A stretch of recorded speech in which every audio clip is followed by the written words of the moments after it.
Frank, good morning. Welcome everybody to Coffee with John, and happy Saturday morning as we air this. Frank, I thought today we could talk a little bit about business of life. What resonates with you when we say that? You know, that term hit me one time when I was briefing these soldiers out in Queen Creek, Arizona, the business of life. And I asked them just off the cuff, I said, how many of you love the idea when you get out of the military of running your own business? 2/3 of the hands went up. Everybody loved that.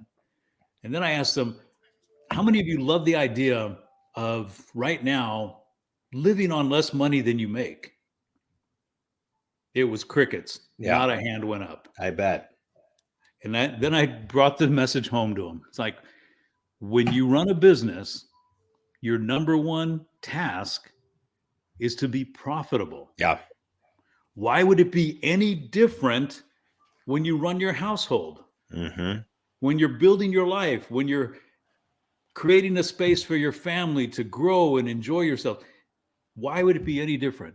Yeah. It is fun to make a profit. So the business of life, what's true in business is true in life. And what's true in business, you know better than I do, John. You've got to track your expenses. You've got to plan your business, plan your endeavors. Right. And then you got to tweak it from time to time as you're going forward. Because the goal of always is that you make a profit. If you don't make a profit, there's no expanding your business, there's no building bigger, there's no thinking big, you're just thinking survival. Correct. And that is not a good place to be. And what I love about what you're talking about is in business people know if we don't have profits, we're going to have to ultimately shut our doors. Right. Everywhere.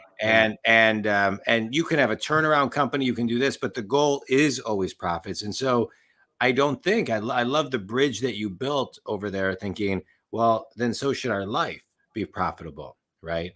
And if we're in survival mode, that's no way to live.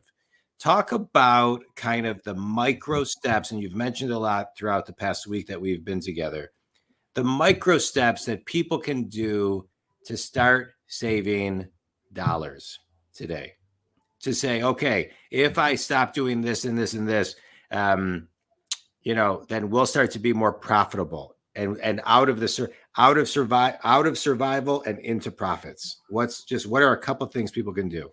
So every successful business owner that I know of takes time, at least weekly, if not many times during the week, but they take time every week to review what are they spending and can they get a better deal for the dollar they're spending? And what are they buying? And how can I negotiate and get the best value for what I shop for?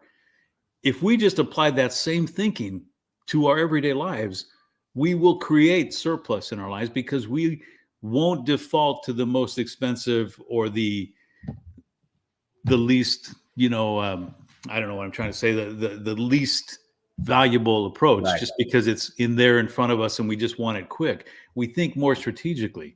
So just like a business, when that's a weekly thing where you're looking at your expenses.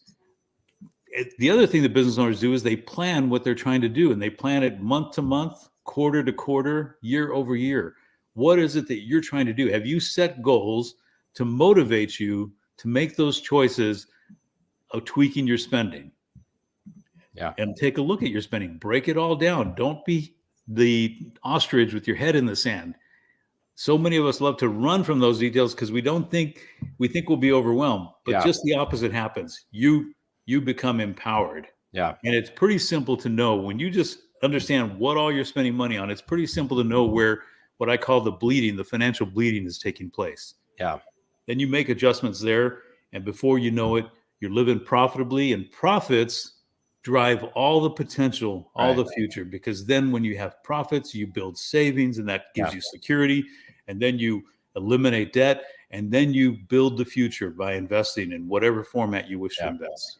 Out of survival and into empowerment. And within that journey, what I'm hearing you say is a lot of ownership and making the time to get organized and plan, which is what we've been talking about all week. I love everything you're talking about. And I know a lot of the tools and best practices can be found in your book, which can be found at financialdominancebook.com. You'll get the details. Thought I'd throw a copy up No, here. yeah, no, I like This it. I like it. I like it. Okay, good. By Good. the way, it's in full color. So if you like cartoons and you like color, it's also in there. We're trying to make this as fun as possible because this is an engaging process that should be fun and liberating. And like you say, empowering. Good. You can also find it at Amazon and reach me at frankmolinar.com. All right, good. We're gonna finish our series tomorrow on Sunday, empowering a little bit more.